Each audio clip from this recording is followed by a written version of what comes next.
You're ready? Recording in progress.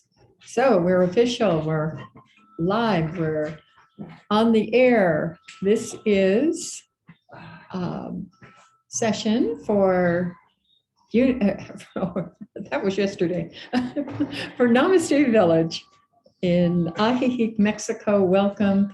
It is an interesting morning for me in Ajijic. It's the coolest morning I've awakened to since I've been here, but I only been here since August. So we have a little bit of overcast, but the forecast looks very good for the rest of the week in terms of sunshine.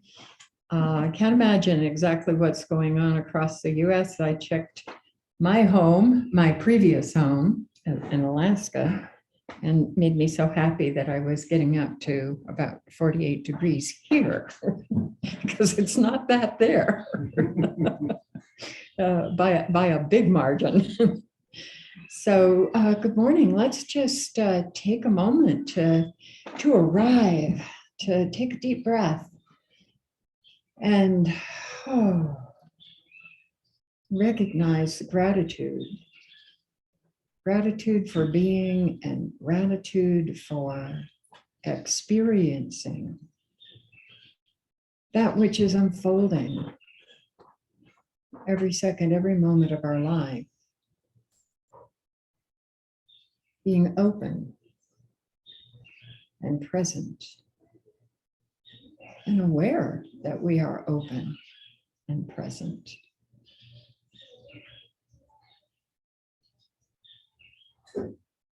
Bringing forth that loving nature that the Christ within is an endless source, a deep well to draw from. So grateful for all of you that are with us digitally and also those who are present here in our sanctuary at Namaste Village. Amen. And so it is. So it is, and it is so. Because it's so it is. So James sends on Monday to this. I'm an AIC novice. I've been very aware of the Course in Miracles for a very long time and studied it a little bit earlier on. And so he is kind to send words that would give us a topic today. So I'll read this to you and then we'll take off on it. Okay? You have imagined an infinite number of possible realities, but only one of them is true, the reality you share with God. Anything other than this is impossible. There comes a moment in the awakening when you realize the impossibility of the world you believe is real. Oops. Excuse me.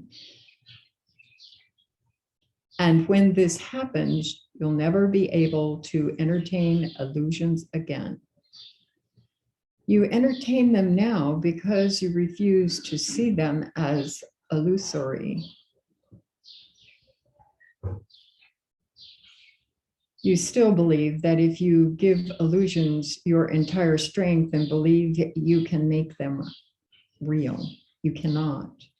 The unreal is forever unreal, and the reality is simply what it is, real. There is no place where illusions and reality meet, and herein lies your salvation. Would you like me to read that again? Yes, please. Okay. You have imagined an infinite number of possible realities, but only one of them is true, the reality you share with God. Anything other than this is impossible. There comes a moment in your awakening when you realize the impossibility of the world you believe is real. And when this happens, you will never be able to entertain illusions again. you entertain them now because you entertain them now, and I'm going to edit this, if you're still in this place, because awakening is progressive. And I don't want to assume that others, where others are on their spiritual path. You entertain them now because you refuse to see them as illusory. You still believe that if you give illusions your entire strength and belief, you can make them real. You cannot. The unreal is forever unreal, and the reality is simply what it is, real. There is no place where illusions and reality meet. And herein lies your salvation.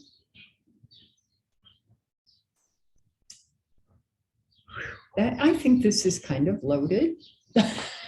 Getting some head shakes.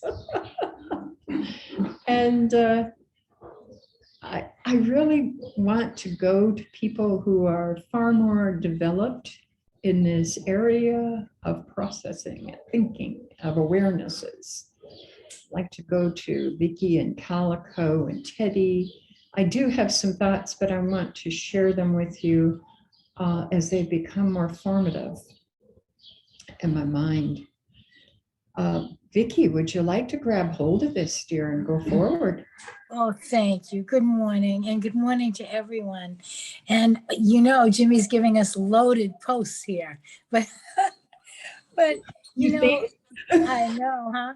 So, you know, I've been doing the course about 40 years, so it's not, you would think I'd get this by now. But just as you said, you know, we are awakening. There may be moments where we are awakened fully to that true reality, the one reality we share.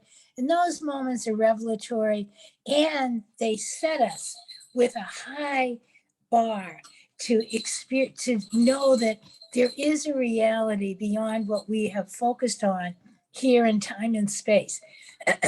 And the closest word, other than revelation, and those are the moments when people have near-death experiences or mystics, many years will turn and open to that invisible reality, or there's a knowing or a clairvoyancy or whatever it is.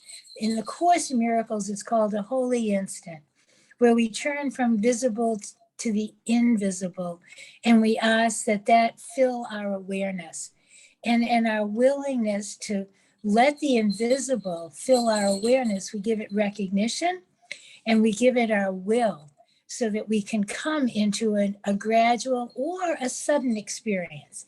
It may be sudden, and then we're grounded in the invisible reality, or it may be gradual through what we call love.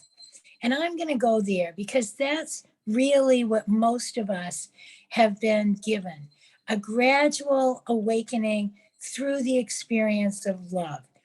Love is an invisible reality.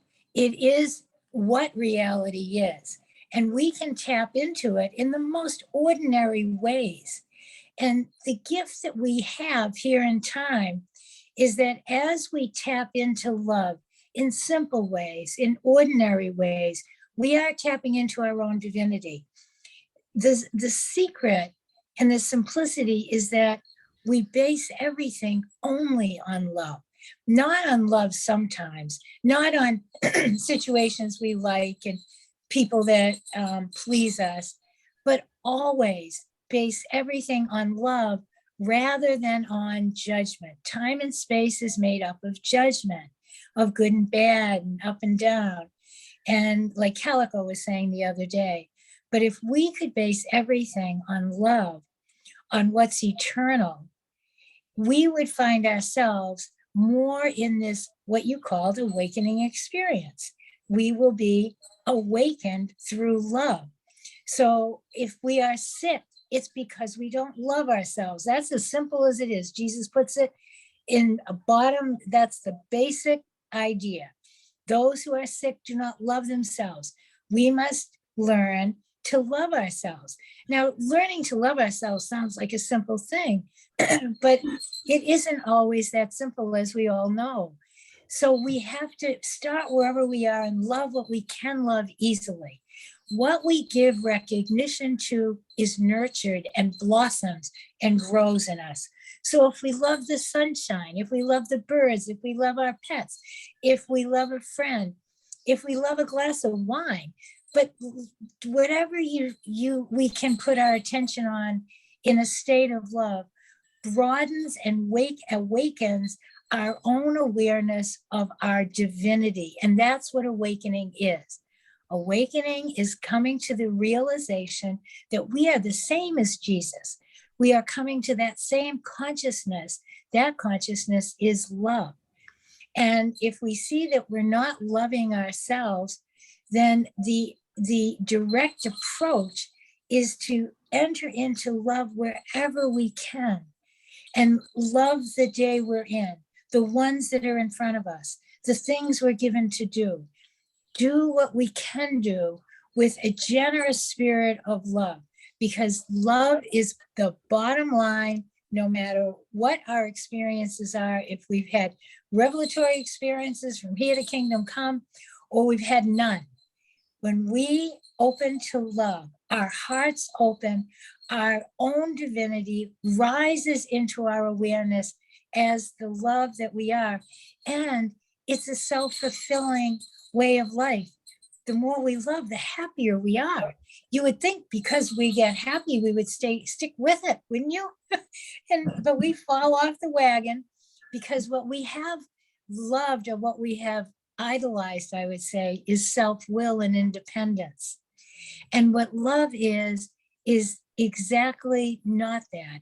It is total dependence on love and on our unity, on our oneness. And as we become, I guess, attracted to love more and more, we join. Our sense of independence falls away, and the joy of unity fills us so that we want to gather in and collect all of us together. And that as we love, whatever sicknesses we've held on to, they start falling away in the face of rising love. Let love rise and be our teacher. Love is the voice of the Holy Spirit. It is the voice of our own divinity. It is the Christ of us coming to our awareness. The rest is just simply isn't so. But because we have put our attention on it, it seems very believable, and we seem very threatened by it. But we're being threatened literally by nothing, by our own imaginings. Let them go. And letting them go sounds simple, but putting our attention on what is true, what is real, on love, in whatever way we can identify it, recognize it, and enter into it, then if we do that wholeheartedly and wholly, that becomes our reality. And the other things start falling away, whether they're sicknesses or relationship problems or money problems or whatever they might be. Let them go. And I think that's today's unity lesson too. Let go and let God, I think, is it?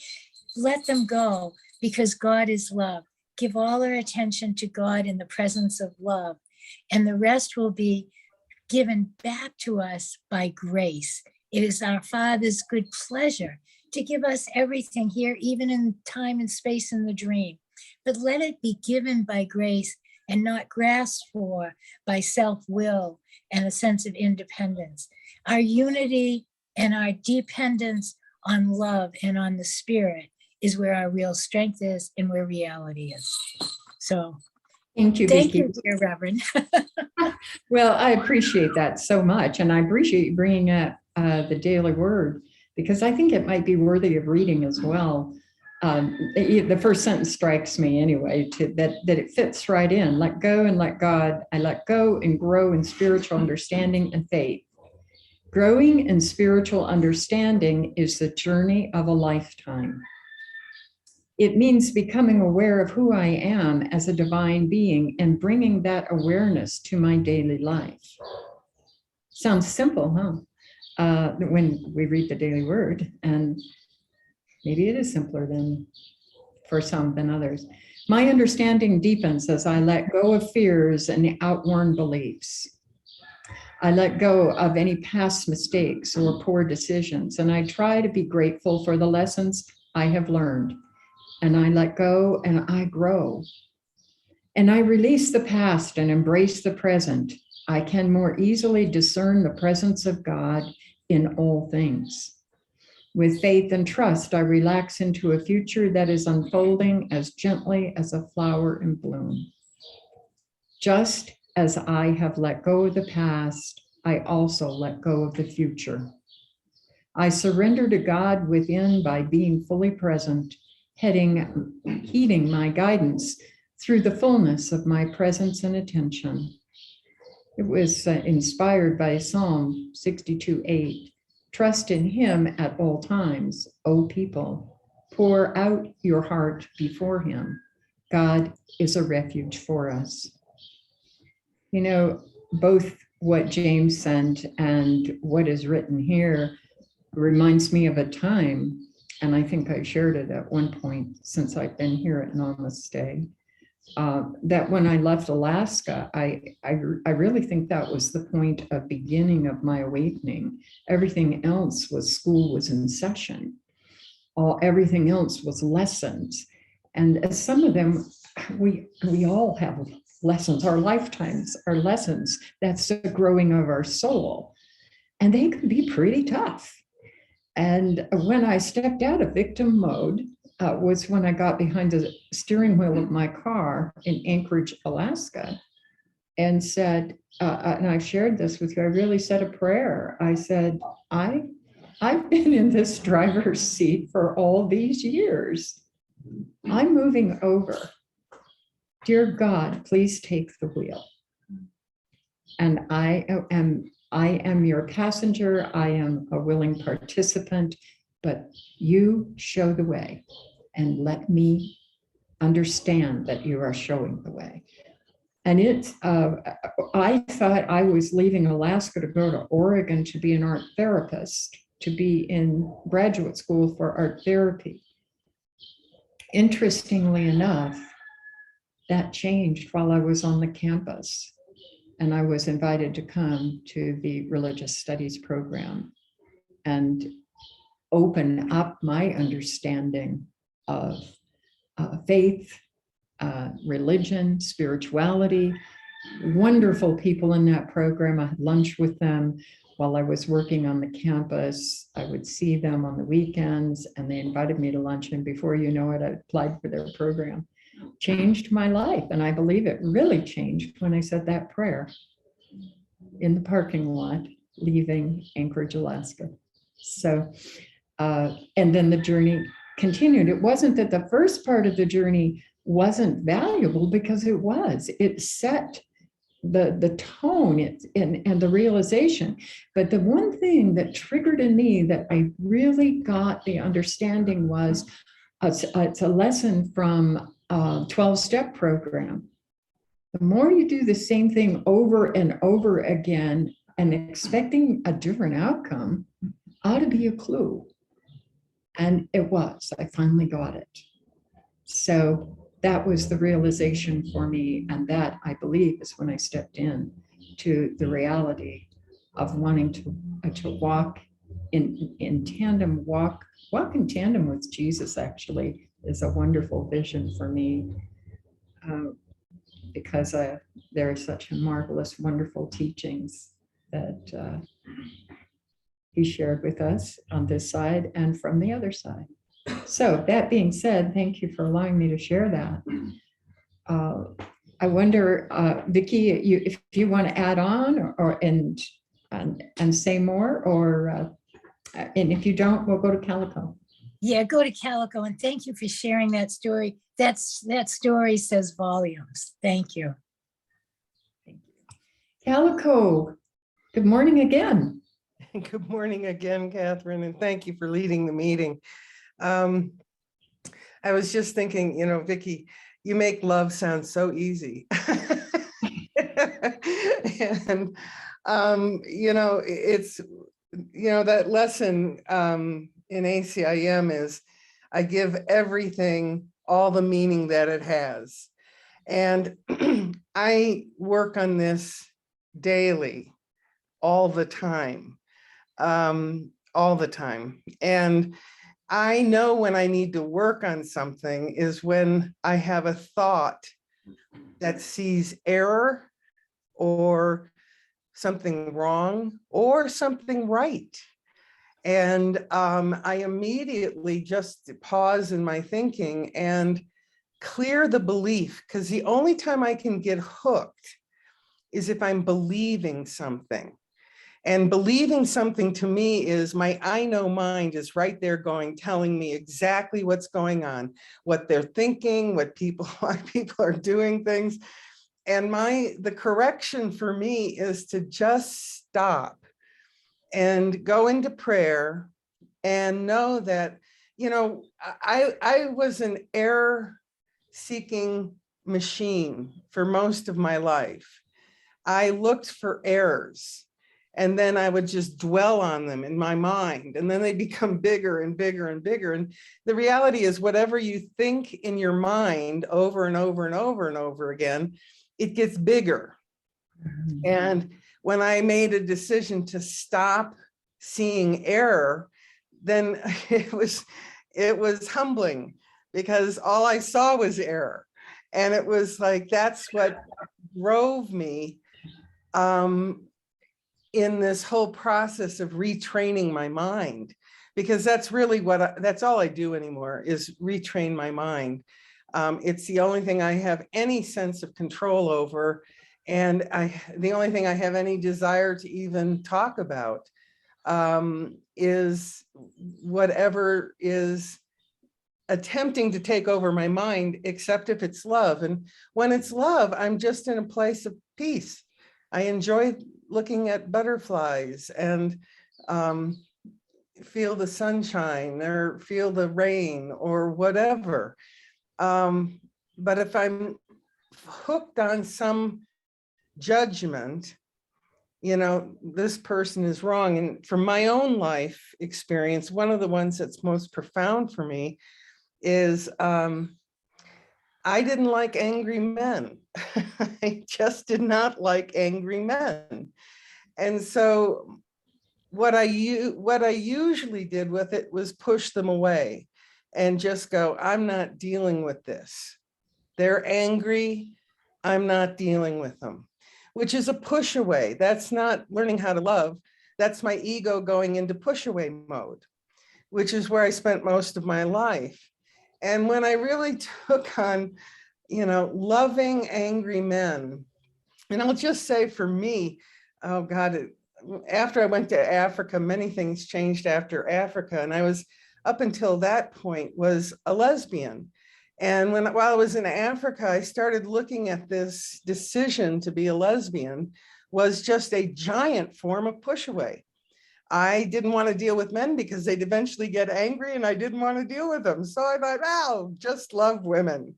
And again, I came back going, I don't want to push anything away.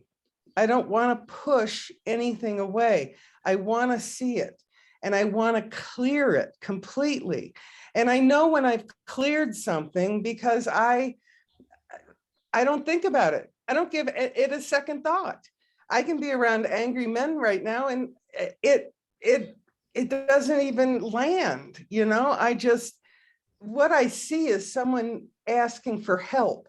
And it's not for me to say anything. It's for me just to love them and not make them wrong and try and figure them out, which is what was my old MO. And I just don't do that anymore. I still, every now and then, will find myself trying to figure someone out and I go into their head and it's like, and boy, I tell you, that's just a bad neighborhood, always. And it's kind of like stay in my own mind with my own thoughts and clear them, just clear them. And only person that can clear them is God. And that's why pretty much day in, day out for me, I'm in one giant prayer. And it's just look at what I'm spending my time thinking about. And I think that says it all. So I thank you, Vicki. You really are my role model for someone that really has this one down. And I thank you. I thank you. You know, you're on the next chapter, and that's helpful for me. I always find it helpful other people that are really taking on whatever shows up in their life and Mhm. figuring out how to love it no matter what. And that includes, you know, dis-ease. And it's not for me to judge it and make it wrong. It's like, oh, that's so terrible that that's happened to that person. It's like, no, it's a script. That's not real unless I make it real. And I just have a huge commitment to myself to pull back all my projections, no matter what they are, and clear them in my mind. So thank you, Catherine, for this. And thanks, James, for writing it, and all of you for showing up in the morning, because I know that showing up is showing willingness. And that's a huge gift. Thank you. Thank you, Calico, and both Vicky and Calico. I want to thank you for making it perfectly all right for me to show up in I don't know mind and be with you and have these discussions.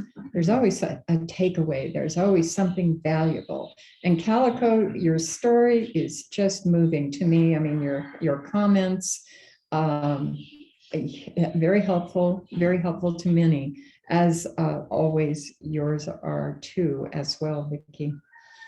I'm wondering if there's anyone else who has comments on what we're talking about. The mic is open for a few minutes. Just open your mic and speak.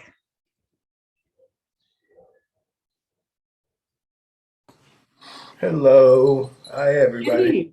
Oh, you are here. Oh, great. I didn't see you on camera. I didn't hear what Jimmy gave us, but Oh, it's okay. in listening to what everybody else said. What's interesting is one of the things that it says in the course. What it says is, revelation is all right, and we learn a big. It's an interesting thing. It's an individual thing. We jump at a time and have a revelation, and we see what we need to see. But what he says is, the time that we're in, miracles are much better. And when he's talking about miracles, he's talking about joining with your brother, joining with other people. Because the problem is separation from God, and that's where we lost what love is. So the solution is joining with your brother, and in the joining and the oneness with your brother, what comes back is the experience of love as we are given it. And the truth is that's what this world needs most. I keep thinking of that song. What the world needs now is Yeah. love, sweet love. And it's true. And it's not so much because of the emotional content. It's because of the joining content. It's because of being together and operating for the same purpose. When our purpose is singular, what happens is entirely different. When we share a purpose and come together with a single purpose and share that purpose and have people join in for that purpose, amazing things happen. And that's what we need. We have no idea what's meant to be. But in the joining, these amazing events occur. And it's always a surprise because love here is not predictable. One of the things Jesus says is, there is no love in the world because the world was made as an attack on God. But there is love in us, and we can learn of that love by turning to that love and asking that love to teach us what we need to learn. And the most helpful thing, and Calico was sort of, talking about this, the most helpful things are those things that turn us off because that's what we need to forgive. So our brothers provide us the opportunity to show us what we need to heal within ourselves. And for that, we're grateful. Mhm. And with gratitude comes love, and comes a whole lot more that we can't say, because when that happens, it's a surprise. It's not what we think, and that's always good.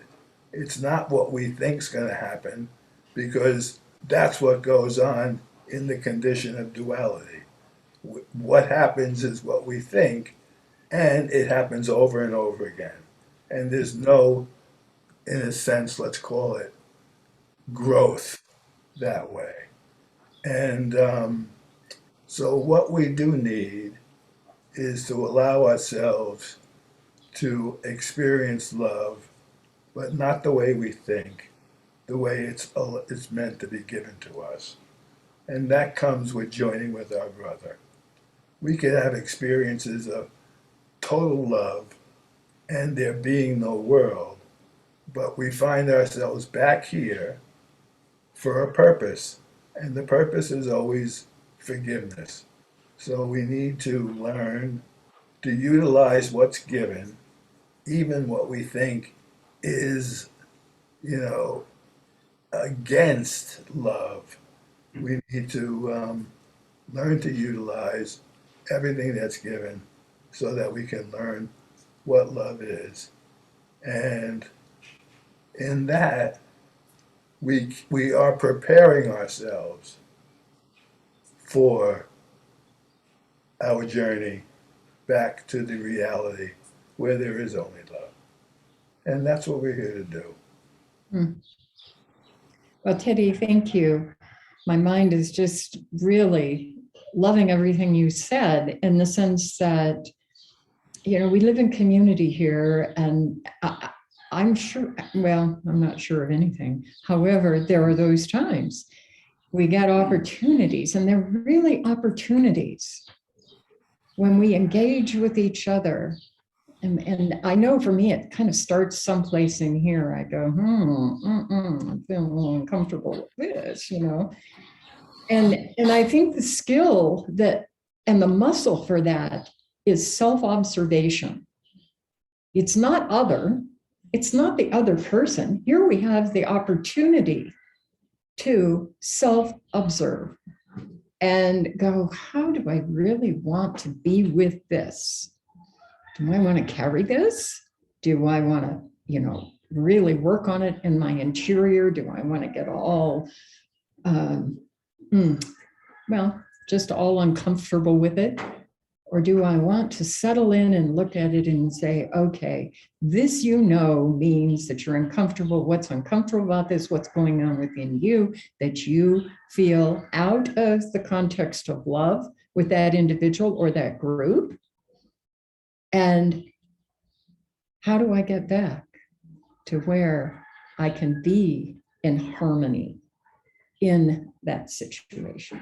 We get opportunities all the time here, even in the broader community of Ahihik, because many of us are new here and we're not, you know, this hasn't been home for a very long time. Teddy, thank you, because forgiveness is so tied with that, and forgiveness of other, but really forgiveness of self.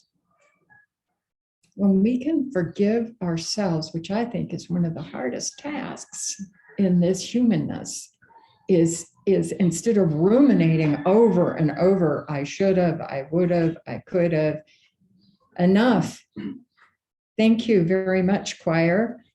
I think I'll just let it go. Well, I've loved the discussion that we had. We could probably go on for a long time. However, it's time for us to close with our prayer. And thank you, Chris, for bringing it up.